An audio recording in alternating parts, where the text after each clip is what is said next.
नमस्ते। आज हम बात करेंगे पैनक्रियाटिक कैंसर के बारे में। क्यों?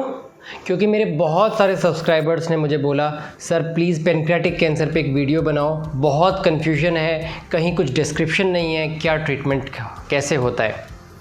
आज हम बात करेंगे पैनक्रियाटिक कैंसर के बारे में, प्रेजेंटेशन, जांच पड़ताल कैसे होती है और अगर डायग्नोज हो जाए तो उसका ट्रीटमेंट कैसे। मैं हूं doctor Bharat Patodia. I am a medical oncologist. मैं कैंसर विशेषज्ञ हूं। सबसे पहले बात करी जाए पैनक्रियाटिक कैंसर, तो ये पैनक्रियाज होता कहाँ पर है।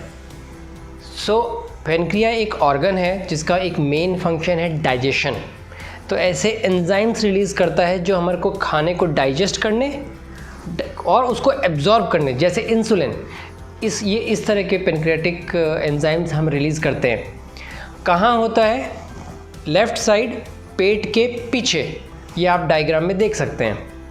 अब पैनक्रियाटिक कैंसर जब होता है तो ये किस तरीके से प्रेजेंट करता है, क्या होता है? दो तरीके से प्रेजेंट कर सकता है। एक तो अपने साइज़ के कारण, कोई गांठ शरीर में बन रही है, साइज़ के कारण कोई सिम्टम, कोई तकलीफ़ आ सकती है, या जो फंक्शन है, क्या फंक्शन? इंडाइजेशन कम करना, पैनक्रियाटिक एंजाइम्स रिलीज़ करके डाइजेस्ट करना, वो फंक्शन कम हो जाता है। तो इसके कारण से तकलीफ़ आ सकती है कि पेशेंट का पेट दुख सकता है, डाइजेशन नहीं हो रहा है तो वज़न कम हो सकता है, गैस बन सकती है, कभी कभी लोगों की शुगर एकदम से बहुत बढ़ जाती है। तो कभी डायबिटीज़ नहीं होती लेकिन एकदम से डायबिटीज़ होना शुरू हो गई। क्यों? इंसुलिन नहीं बन रहा है। इसमें एक चीज़ ध्यान रखनी चाहिए कि कैंसर, अगर पेनक्रियाज एक लंबा ऑर्गन है, यहाँ से लेकर इस साइड तक जाता है। अगर इस साइड का कैंसर है तो यूजुअली वो एडवांस स्टेज में पकड़ में आता है, क्योंकि इस साइड कैंसर के बड़े होने की काफ़ी जगह है, तो कोई तकलीफ़ नहीं देता। यूजुअली एडवांस स्टेज में जब पहले लोकल वो दर्द करने लगता है तब बीमारी पकड़ में आती है। वहीं अगर पैनक्रियाटिक कैंसर अगर इस साइड का है, पेनक्रिया के हेड का कैंसर है, तो वो जल्दी पकड़ में आता है। क्यों? पेनक्रियाज के हेड का या बॉडी का अगर ट्यूमर है, गांठ है, एक ट्यूब होती है बॉडी में, बाइल डक्ट, जिसमें से बाइल इंटेस्टाइन में चले जाता है। उस ट्यूब के ऊपर प्रेशर पड़ सकता है क्योंकि उसका रास्ता पेनक्रियाटिक हेड के पास में से गुजरता है। तो उस प्रेशर के कारण बाइल जा नहीं पाता, वापस ब्लड में आता है और जॉन्डिस होता है।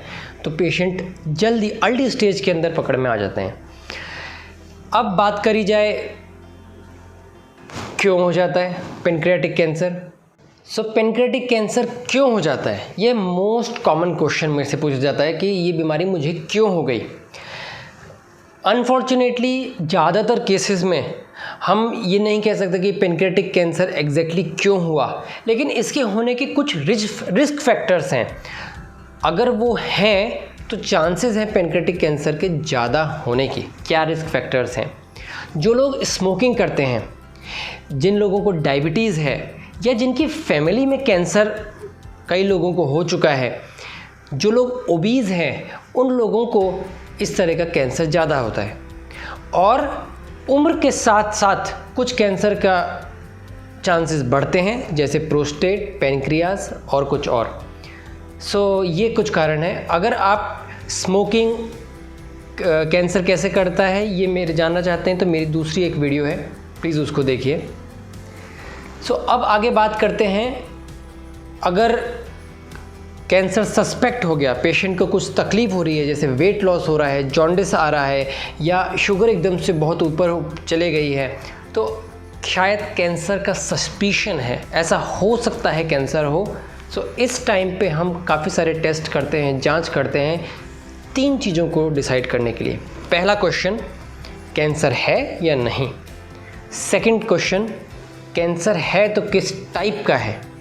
थर्ड क्वेश्चन, अगर कैंसर है तो उसकी एक्सटेंट या जिसे आप समझते हैं स्टेज, वो क्या है। अब इन 3 क्वेश्चंस के आंसर कैसे करें। पहला क्वेश्चन, कैंसर है कि नहीं है, इसके लिए हम स्कैन्स करते हैं। स्कैन जैसे कि एक पिक्चर होती है, तो बॉडी की एक पिक्चर, सीटी स्कैन, पेट सीटी स्कैन। मेरा डिटेल एक रिव्यू है पेट सीटी स्कैन और एमआरआई में डिफरेंस, वो आप देखिएगा। लेकिन शॉर्ट में ये बताना चाहता हूँ कि ये एक तरह से अंदरूनी एक पिक्चर देखता है कि कैंसर का कहीं कोई गांठ शरीर में है कि नहीं है। पेट सीटी से हमें कैंसर का अग्रेशन भी मालूम चलता है और सीटी से उसका स्ट्रक्चर मालूम चलता है कि साइज़ क्या है, सेंटीमीटर में या मिलीमीटर्स में। सो पहला क्वेश्चन कैंसर है या नहीं, सीटी स्कैन।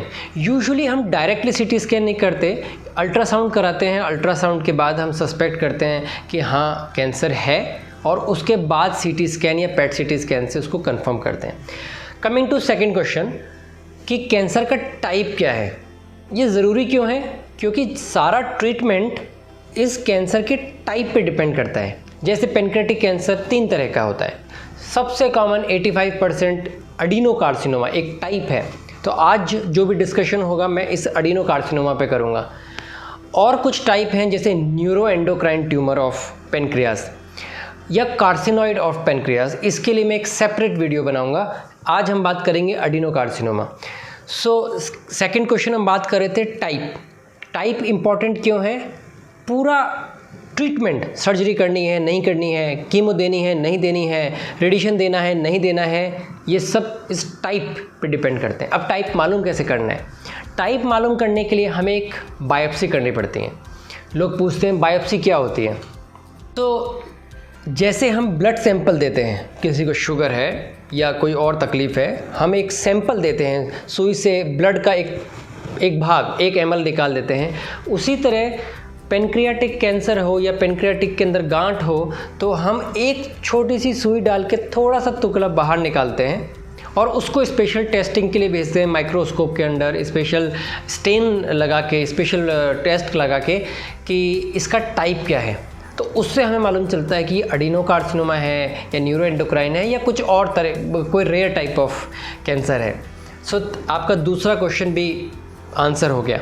अब आते हैं तीसरे क्वेश्चन पे। तीसरा क्वेश्चन मालूम करता है स्टेज, एक्सटेंट। बीमारी अगर एक ही जगह है या बीमारी शरीर में कहीं और भी फैल गई है, इसके लिए या तो हम फुल बॉडी का सीटी स्कैन करवा सकते हैं या फिर हम फुल बॉडी पेट सीटी स्कैन करा सकते हैं। हम ये क्यों करवाना चाहते हैं?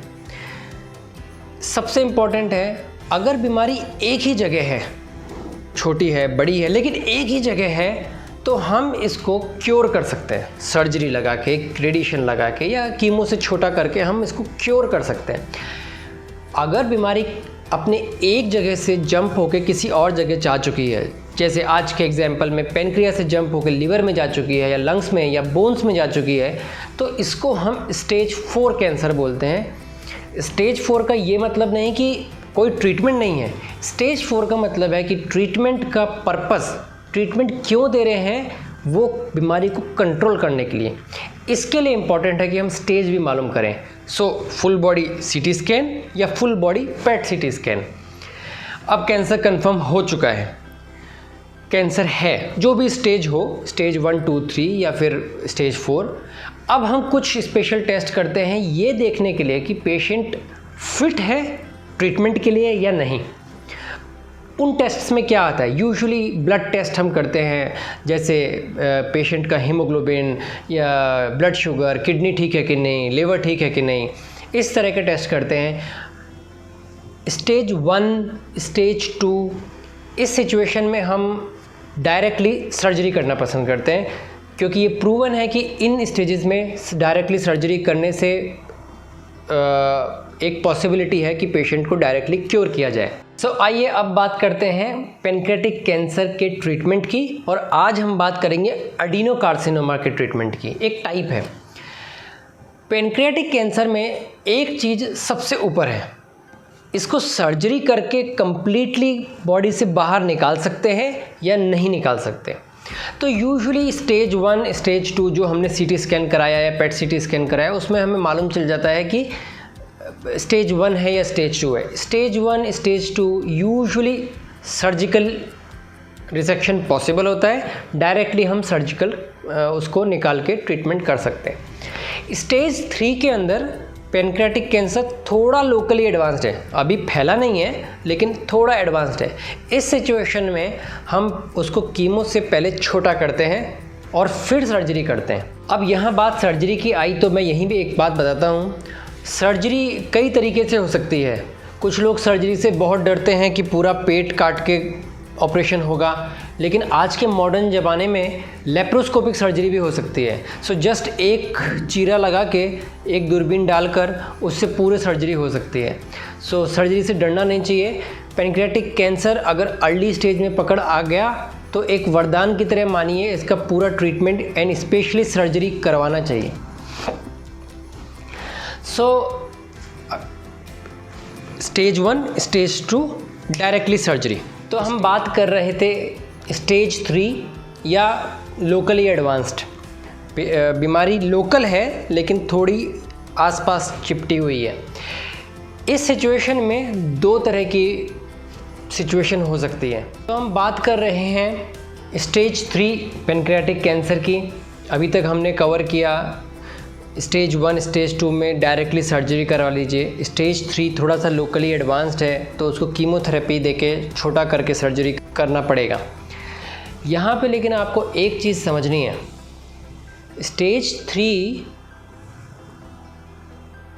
लोकली फैला हुआ है। इस वक्त सर्जरी करने में रिस्क ये है कि हम पूरी बीमारी को जड़ से ना निकाल पाएँ। इस सिचुएशन में हम कीमो दे रहे हैं, लेकिन एक सिचुएशन ये हो सकती है कि कीमो देने के बाद भी बीमारी उतनी छोटी ना हो कि उसको सर्जरी से पूरा निकाल पाएँ। इस सिचुएशन में हम इस बीमारी को locally advanced but non resectable, तो हिसाब से ये स्टेज 3 हुई, लेकिन इस बीमारी को हम स्टेज 4 मानेंगे क्योंकि सर्जरी करके इसको शरीर से बाहर नहीं निकाल पाए। इस सिचुएशन में पेशेंट को थोड़े और तकलीफ़ आ सकती है कैंसर के कारण। जैसे किसी किसी को जॉन्डिस हो सकता है, किसी किसी को यहाँ पे दर्द रह सकता है। इस सिचुएशन में हम कीमो देने के साथ साथ इन बातों का भी ध्यान रखते हैं कि ये जॉन्डिस कैसे कम किया जाए या ये दर्द को कैसे कम रखा जाए। जॉन्डिस कम करने के लिए हम बहुत तरह के अंदर एक स्टेंट्स डालते हैं। मैंने शुरू में बोला था बाइल डक्ट होती है, बाइल डक्ट के अंदर प्रेशर पड़ रहा है, बाइल डक्ट चोकअप हो गई, इस अंदर स्टेंट डाल के, जिसको कुछ लोग स्प्रिंग भी बोलते हैं, वो बाइल डक्ट का पाइप को वापस से खोला जा सकता है जिससे जॉन्डिस कम हो जाए। जिन लोगों को दर्द ज़्यादा है उन लोगों को हम पेन किलर्स देते हैं, और ना केवल पेन किलर्स, अच्छे सेंटर्स के अंदर यहाँ पेट की जो नसें हैं जो दर्द को दिमाग तक ले जा रही हैं, डायरेक्टली उनके अंदर भी पेन किलर्स दिया जा सकता है, जिससे अब 6 महीने तक का आराम रहता है। हमने बात करी स्टेज 3 बॉर्डर लाइन रिसेक्टेबल, जिसमें कीमोथेरेपी देके छोटा करके सर्जरी कर सकते हैं, या फिर लोकली एडवांस्ड अनरिसेक्टेबल। अब बात की जाए मेटास्टेटिक की। What is metastatic? क्या है मेटास्टेटिक? स्टेज 4 बीमारी जंप कर चुकी है एक जगह से, पैनक्रियास से निकली लंग्स, बोन्स, लिवर, ब्रेन, कहीं भी जा सकती है, लेकिन प्रोपेंसिटी ऐसे उसकी बीमारी की खासियत होती है, पैनक्रियाटिक सबसे पहले लिवर में जाती है। इस सिचुएशन में हम कीमोथेरेपी देते हैं, लेकिन बीमारी को जड़ से ख़त्म करने के लिए नहीं, बीमारी को कंट्रोल में रखने के लिए। मेरा एक सेपरेट वीडियो है कीमोथेरेपी के बारे में। जो कीमोथेरेपी पैनक्रियाटिक कैंसर में दी जाती है, सबसे इफ़ेक्टिव कीमोथेरेपी का नाम है फॉलफिरीनॉक्स, जिसमें 4 ड्रग्स कंबाइन करी जाती है। मेरी एक सेपरेट वीडियो है उस कीमोथेरेपी के पूरे इफ़ेक्ट, साइड इफ़ेक्ट और कैसे देते हैं सबके बारे में। दूसरी कीमो जो पैनक्रियाटिक कैंसर में देते हैं आज के वक्त में, उसका नाम है जेमसिटाबीन एंड पैक्लीटेक्सेल। ये 2 कीमोथेरेपी का मिश्रण है। जो लोग फिट होते हैं, जैसे मैं, अगर मेरे जैसा पेशेंट है, फिट है, मैं हर ट्रीटमेंट ले सकता हूँ, मुझे ज़्यादा कुछ तकलीफ़ नहीं है, मेरे ब्लड रिपोर्ट्स नॉर्मल है, मुझे कोई बीमारी नहीं है, डायबिटीज़, बीपी, हार्ट डिजीज़ कुछ नहीं है, इस तरह के फिट पेशेंट्स के अंदर हम फॉलफिरीनॉक्स प्रेफर करते हैं। इसमें 4 ड्रग देते हैं, 5-FU, ल्यूकोवरिन, ऑक्जेलिप्लेटिन, इरिनोटिकेन। हर 2 हफ्ते में 1 डोज रहती है। 48 घंटे की डोज़ है, तो या तो 48 घंटे एडमिट रहना पड़ता है, या फिर एक डिवाइस होती है पिकलाइन। मेरी वीडियो देखिए पिकलाइन के ऊपर कि एग्जैक्टली क्या होती है। उससे हम एक बलून कनेक्ट कर सकते हैं जिसमें कीमोथेरेपी 48 घंटे के लिए घर पे चलती है। अगर पेशेंट थोड़ा अनफिट है, बहुत सारी बीमारियां हैं या उम्र ज़्यादा हो चुकी है, तो इस सिचुएशन में हम प्रेफर करते हैं जेमसिटाबीन नैब-पैक्लिटैक्सेल। ये हर हफ्ते छोटा छोटा डोज दिया जाता है। मेरे पास 80 ईयर ओल्ड लोग भी हैं जो जेमसिटाबीन नैब-पैक्लिटैक्सेल को डोज थोड़ी एडजस्ट करने के बाद इजीली टॉलरेट कर पाते हैं। बहुत सारे लोग पैनक्रियाटिक कैंसर बड़ी उम्र में आता है, जब दे आर 60 या 70 में भी, और वो लोग डिसाइड कर लेते हैं कि कीमोथेरेपी नहीं ले सकते।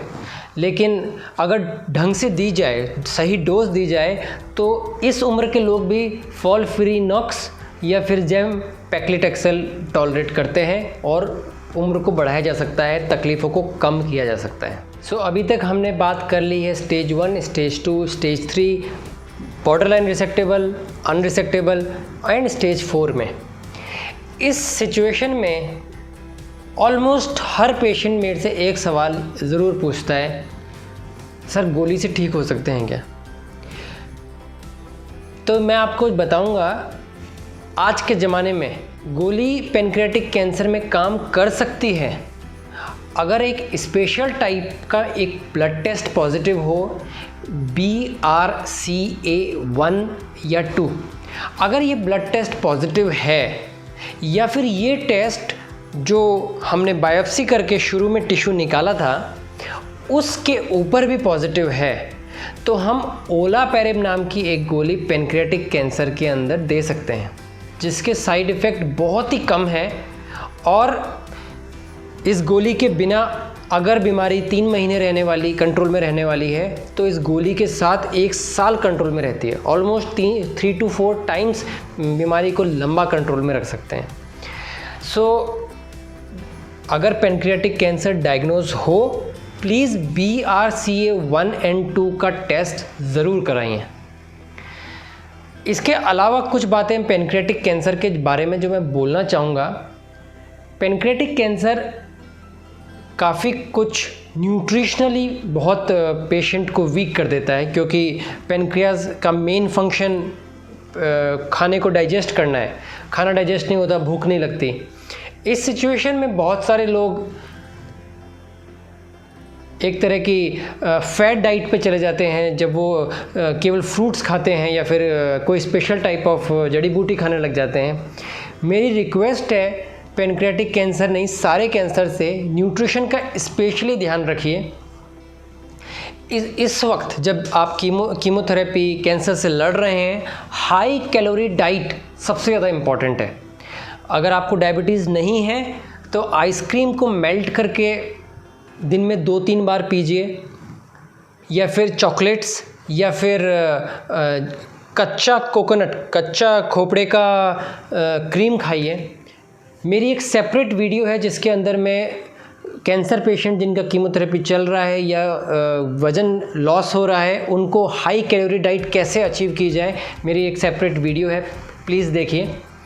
और अभी तक आप इस वीडियो को देख रहे हैं तो मतलब आपको अच्छी तो लगी है, प्लीज़ एक लाइक और सब्सक्राइब ज़रूर करिए। कोई और अगर क्वेश्चन है आपके मन में, कमेंट्स में लिखिए, मैं कोशिश करूंगा कि एक नया वीडियो या वहीं कमेंट्स में उसका रिप्लाई कर पाऊँ। जाने से पहले एक चीज़ और कहूँगा, हमने बीच में रेडिएशन की बात करी थी, सर्जरी, कीमोथेरेपी, बट रेडिएशन कब यूज़ करें? अगर बीमारी किसी कारण से पूरी ना निकल पाए, सर्जरी करी लेकिन अंदर बीमारी किसी कारण से छूट गई है, बीमारी एक ही जगह वापस आई है, या बीमारी लोकली एडवांस्ड है जिसको हम सर्जरी नहीं कर सकते और कीमोथेरेपी से छोटी नहीं हो रही है, इन 3 सिचुएशन के अंदर रेडिएशन हम दे सकते हैं और बीमारी को लंबे समय के लिए कंट्रोल रख सकते हैं। आशा है मैंने आपके सारे क्वेश्चंस का जवाब दिया होगा। पैनक्रियाटिक कैंसर का ट्रीटमेंट, जांच पड़ताल कैसे प्रेजेंट होता है, इस बारे में पूरे हमने कवर किया। अगर आप और कोई वीडियो चाहते हैं कैंसर रिलेटेड किसी भी टॉपिक पे, प्लीज़ लिखिए, मैं कोशिश करूँगा जहाँ तक इन्फॉर्मेटिव वीडियो मैं बना सकूँ आपके लिए पेश करूँगा। नमस्कार।